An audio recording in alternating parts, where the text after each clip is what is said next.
Hello दोस्तों, एक बार फिर स्वागत है आपका हमारे चैनल पर। मेरा नाम है वरुण और हम बात कर रहे हैं मध्य प्रदेश की हम जिले की संपूर्ण जिलों की मतलब 52 के 52 जिलों की यात्रा कर रहे हैं ताकि मध्य प्रदेश से संबंधित कोई भी क्वेश्चन आपसे छूट ना पाए। तो उसी यात्रा की श्रृंखला में आज हम पहुंचे हैं कहाँ?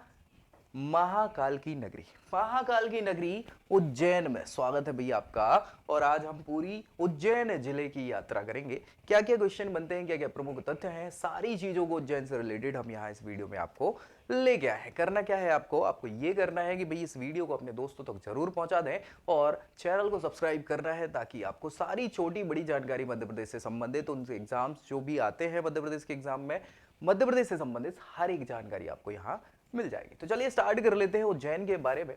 भैया वाह, महाकाल की नगरी, ये भैया वो ज्योतिर्लिंग है महाकाल, उज्जैन का महाकालेश्वर का, जो भैया बहुत ही विश्व प्रसिद्ध ज्योतिर्लिंग माना जाता है। चलिए, जिले का नाम है उज्जैन जिसकी हम बात कर रहे हैं और ये आप कलर्ड देख पा रहे हैं यहाँ पे, ये उज्जैन है और उज्जैन संभाग के अंतर्गत आता है। चलिए, गठन की बात करें 1956 में इसका गठन, जब मध्य प्रदेश का गठन हुआ था उसी समय हो गया था। तहसीलों में उज्जैन, घाटिया, बड़नगर, खाचरौद, महिदपुर, तराना, नागदा, ये सभी तहसीलें हैं उज्जैन की। पड़ोसी जिलों के साथ अगर सीमा की बात करें तो आगर मालवा जो है ये लगता है। आगर मालवा के अलावा इंदौर जो है ये यहां पे आपका लगेगा। इंदौर के अलावा शाजापुर लगता है, शाजापुर के बाद रतलाम लगता है ये यहां पे। तो ये सभी के सभी जिले जो है उज्जैन से कनेक्टेड हैं। 2011 की जनगणना के अनुसार उज्जैन की जो जनसंख्या थी वो थी भाई 19,86,864। और वहीं साक्षरता दर बात करें जनगणना के अनुसार 2011 की तो 72.34%, जो कि ठीक है, बहुत अच्छी तो नहीं बोल सकते लेकिन अगेन अच्छी है और इस बार की जनगणना के रिजल्ट के बाद और बढ़ जाएगी। उज्जैन जिला उज्जैन संभाग के अंतर्गत आएगा, ऑब्वियस सी बात है, हेडक्वार्टर भी उज्जैन संभाग का उज्जैन ही है और जबलपुर इंदौर के बाद तीसरा सबसे बड़ा संभाग कहलाता है उज्जैन संभाग, जिसके अंतर्गत आते हैं 7 जिले, जिसमें उज्जैन स्वयं, इसके अलावा देवास, शाजापुर, आगर मालवा, रतलाम, मंदसौर और नीमच, ये सभी जिले इस संभाग के अंतर्गत आते हैं। आगे बात करें इतिहास की तो भैया बहुत ही विस्तृत इतिहास है उज्जैन का। तो उज्जैन जिला जनपद काल में, बिल्कुल जब महाजनपद से पहले जनपद काल था, बिल्कुल ऐतिहासिक शुरुआत की अगर हम बात करें तो उसमें अवंती के नाम से प्रसिद्ध हुआ करता था।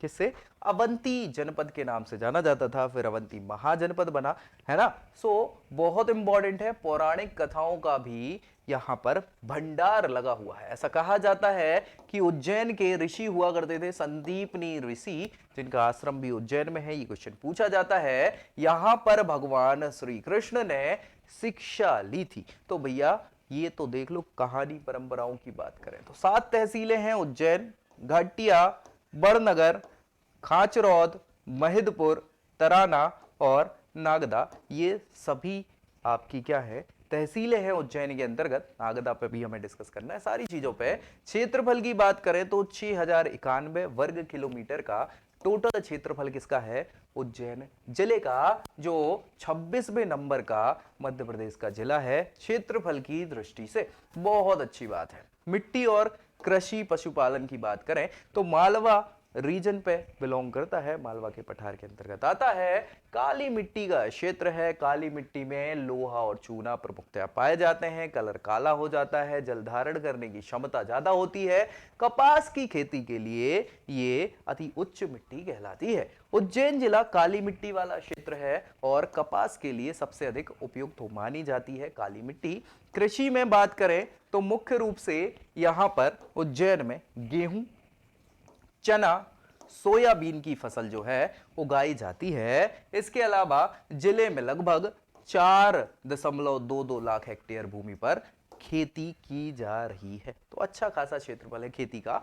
पशुपालन की अगर बात करें तो पशुपालन को बढ़ावा देने के लिए राष्ट्रीय गर्भाधान योजना भी यहां चलाई जा रही है, ताकि भैया यहां पशुओं की बेहतर आप चीजों को बढ़ावा दे पाए। नदियों में बात करें तो गंभीर नदी, प्रमुख नदियों में एक है शिप्रा नदी, तो बहुत इंपॉर्टेंट हो जाती है क्योंकि शिप्रा नदी के तट पर ही उज्जैन का महाकालेश्वर मंदिर बसा हुआ है और प्रत्येक 12 वर्षों में इसी नदी के किनारे पर कुंभ का आयोजन किया जाता है।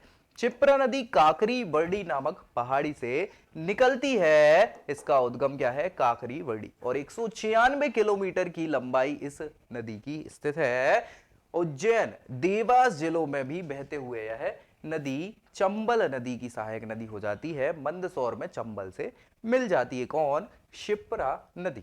प्रसिद्ध ज्योतिर्लिंग जो है 12 प्रसिद्ध ज्योतिर्लिंग, उनमें से एक ज्योतिर्लिंग है महाकालेश्वर का, जिसको महाकाल की नगरी कहा जाता है। ये उज्जैन पर स्थित है, उज्जैन में स्थित है और शिप्रा नदी के तट पर स्थित है। कुंभ का मेला प्रत्येक 12 वर्षों में यहां पर आयोजित किया जाता है। ये सभी क्वेश्चन कहीं ना कहीं पूछे गए हैं मध्य प्रदेश के। क्वेश्चंस जब पूछे जाते हैं उनके एग्जाम्स में, तो भाई याद रखना है आपको, सिंचाई परियोजना में नर्मदा शिप्रा लिंक परियोजना प्रमुख परियोजना है, जिसमें सिंचाई की और पेयजल संबंधी सारी की सारी जलापूर्ति की जा रही है। वन और वन्य जीव की बात करें उज्जैन जिले में, तो आरक्षित वनों का क्षेत्रफल जो है उज्जैन जिले में 1811.12 वर्ग किलोमीटर का क्षेत्र है, जिस पर आरक्षित वन हैं। यहाँ के वनों में उष्ण कटिबंधीय शुष्क पर्णपाती वन पाए जाते हैं। कौन से? उष्ण कटिबंधीय शुष्क पर्णपाती वन पाए जाते हैं और 35 से 75 सेंटीमीटर की वार्षिक वर्षा यहाँ उज्जैन जिले में होती है। साथ ही साथ अगर वन्य जीवों की बात करें तो तेंदुआ हो गया, सांबर हो गया, चीतल हो गया, जंगली सुअर हो गया और मोर है जो हमारा राष्ट्रीय पक्षी है, इत्यादि सारी वन्य प्रजातियां जो पशु और पक्षियों की हैं इसमें पाई जाती है। साथ ही साथ अगर वन वृक्षों की बात करी जाए वन संपदाओं में, तो कीकर हो गया, बबूल हो गया, हर्र बहेरा हो गया, सीसम हो गया, तेंदु हो गया, इन सभी के वन जो हैं, वृक्ष जो हैं, वनस्पतियां जो हैं, इन वनों में मिल जाती हैं। साथ ही साथ राष्ट्रीय उद्यान और अभ्यारण्यों की बात करें तो कामधेनु अभ्यारण्य, ये बहुत इंपॉर्टेंट है, अभी अभी नया है इसलिए क्वेश्चन पूछा जाता है। कामधेनु गाय का नाम होता है, याद रखिएगा। सो कामधेनु अभ्यारण्य जो है 2012 में 24 दिसंबर को देश तथा विश्व के पहले कामधेनु गो अभ्यारण्य की स्थापना जो है उज्जैन जिले में ग्राम सलारिया जिसको बोलते हैं उसमें करी गई है। खनिज संपदा में डोलोमाइट खनिज जो है ये मुख्यतया यहां पर मिलता है, डोलोमाइट खनिज। आगे अगर हम बात करें जनजातियों की उज्जैन जिले की, तो भैया कोरकू जनजाति यहां पर प्रमुखतया पाई जाती है। इसके अलावा कोरकू जनजाति आसपास के जिलों में भी निवास करती है। कोरकू का मतलब मानवों का समूह होता है, ये कई बार हमने डिस्कस कर लिया है, ये क्वेश्चन पूछा जाता है। और सतपुड़ा पर्वत के क्षेत्र में यह जनजाति पाई जाती है। उज्जैन के अलावा देवास, शाजापुर, आगरमालवा, होशंगाबाद, बैतूल, छिंदवाड़ा, सिवनी, इन सभी जिलों में ये कोरकू जनजाति पाई जाती है। अगर हम बोलियों की बात करें यहां उज्जैन जिले की, तो मालवा क्षेत्र के अंतर्गत पड़ता है, इसलिए मालवी भाषा ज्यादा प्रयोग की जाती है आसपास के क्षेत्रों में। यहां पे मालवी भाषा जो है सौरसैनी अपभ्रंश से इसका विकास हुआ है। साथ ही साथ राजस्थानी हिंदी की यह प्रमुख बोलियों में से एक है मालवी बोली, और इसके अलावा बुंदेली, गुजराती, राजस्थानी शब्दों का भंडार जो है मालवी भाषा में दिखता है प्रमुखतया। मालवी बोली मारवाड़ी भाषा से संबंधित मानी जाती है।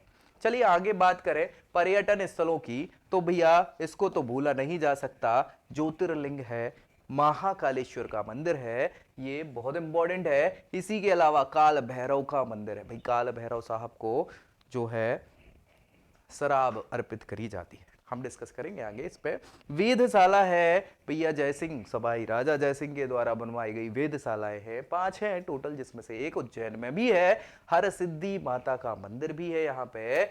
बड़े गणेश जी का मंदिर भी है, मंगलनाथ का मंदिर। भैया ये पृथ्वी का केंद्र बिंदु कहलाता है, जिनका मंगल भारी होता है, यहाँ पूजा की जाती है। तो भैया ये याद रखना है, कई बार क्वेश्चन पूछ लिया जाता है मंगलनाथ मंदिर से। इसके अलावा भरतरी की गुफाएं हैं, ये राजा भरतरी हुआ करते थे।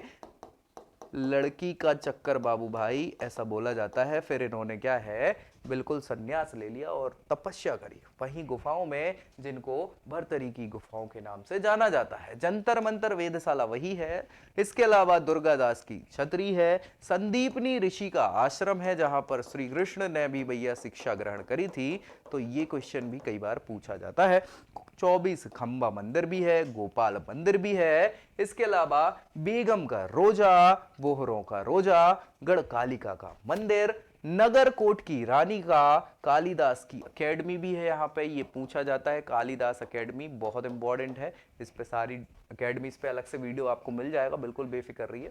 चलिए, ये तो भैया उज्जैन का महाकालेश्वर मंदिर है, इसकी तो कहने ही क्या, अगर जाएं तो जरूर घूम के आए। इसके अलावा ये तो काल भैरव का मंदिर है, जहां पे भैया इनको अर्पित की जा रही है सामग्री। इसके अलावा ये वैधशाला है, जो उज्जैन में सवाई राजा जयसिंह के द्वारा बनवाई गई थी। और भैया वो बहुत ज्यादा जानकार थे तारे नक्षत्र और इन सारी चीजों का, उनमें उनको मतलब लगन भी थी इन सारी चीजों की, इसीलिए इन्होंने देश में 5 जगहों पर ये स्थापित करी थी। इसके अलावा आप देखेंगे तो ये मंदिर है। इसके अलावा आप जाएं तो संदीपनी ऋषि का आश्रम भी है। संदीपनी ऋषि के आश्रम के बाद कालिदास एकेडमी जो है, ये प्रमुख अकेडमियों में से एक है मध्य प्रदेश की। ठीक है, उज्जैन जिले की प्रमुख तथ्यों की हम बात कर लें तो नागदा, नागदा जो तहसील है भैया बहुत इंपॉर्टेंट है। ये आगे जिला बनने की यहाँ पे मांग हुई है, तो प्रस्तावित जिला भी है, याद रखिएगा। 53वें नंबर का कृत्रिम रेशे बनाने का कारखाना जो है वो नागदा में ही स्थित है। इसके अलावा महिदपुर, महिदपुर भाला का नाम सुना होगा, फर्नीचर तो नाम सुना ही होगा। शक्कर का सरकारी कारखाना है शक्कर बनाने का, ठीक है, महिदपुर में। मंगलनाथ, बहुत बढ़िया, मंगलनाथ का जो मंदिर है ये नवग्रह मंदिर है, ये उज्जैन में है, पृथ्वी का केंद्र बिंदु भी ये कहलाता है। ज्योतिष शास्त्र के अनुसार 0 डिग्री अक्षांश पर उज्जैन स्थित है। क्या भैया, 0 डिग्री अक्षांश पर स्थित है। कर्क रेखा और देशांतर रेखा यही एक दूसरे को काटती है। कर्क रेखा और देशांतर रेखा इसी जगह पर एक दूसरे को काटती है। और 21 जून जो सबसे बड़ा दिन होता है पृथ्वी पर उत्तरी गोलार्ध में, उस 21 जून को सूर्य की किरणें सीधी लंबवत पड़ती हैं 90 डिग्री पर। कहां पे, उज्जैन में। यहां पर एकमात्र मध्य प्रदेश का जंतर मंतर जो वैधशाला है वो राजा जयसिंह के द्वारा बनवाई गई है, जिसकी हमने चित्र तो पिछले स्लाइड में देख लिया था। मध्य प्रदेश का एकमात्र संस्कृत विश्वविद्यालय, मध्य प्रदेश का एकमात्र संस्कृत विश्वविद्यालय है पाणिनि विश्वविद्यालय। ये भी क्या है, उज्जैन में स्थित है। उज्जैन को मंदिरों और मूर्तियों का नगर भी कहा जाता है। क्या कहा जाता है, मंदिरों और मूर्तियों का नगर भी कहा जाता है।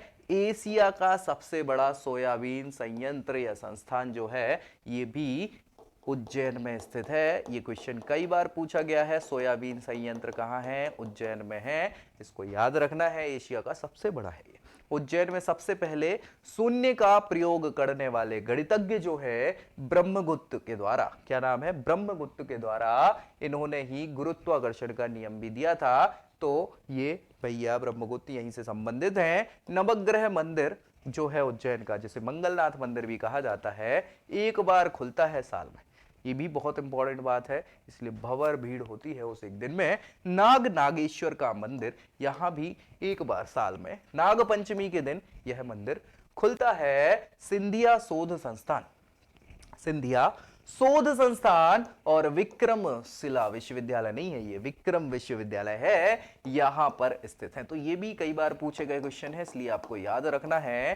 कायथा, अरे भैया कायथा संस्कृति, अभी हम जब इतिहास पढ़ेंगे मध्य प्रदेश का तो बिल्कुल प्रागैतिहासिक काल वाला, जो जैसे सिंधु सभ्यता हुआ करती थी भारत की, वैसे ही मध्य प्रदेश में कायथा संस्कृति, मालवा संस्कृति के नाम से ये जानी जाती है। ताम्र पाषाण कालीन स्थान है, यहीं पर बराह मेहर जो हैं, बराह मेहर का नाम तो सुना ही होगा आपने, बहुत बड़े ज्योतिषाचार्य रहे हैं, तो उनकी ये जन्मभूमि भी कायथा है।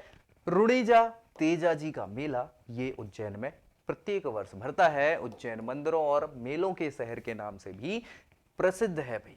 इसी के साथ उज्जैन की यात्रा हुई हमारी समाप्त, और अगले वीडियो में अगले जिले की यात्रा के साथ मिलते हैं। तब तक करना क्या है आपको, तब तक भैया वीडियो अच्छी लगी हो तो लाइक करना है, दोस्तों में शेयर करना तो भूलना ही नहीं है, और चैनल को सब्सक्राइब कर लेना है ताकि आपको मध्य प्रदेश से जुड़ी हर छोटी बड़ी खबर यही जानकारी के रूप में मिल जाएगी। तब तक के लिए जय हिंद।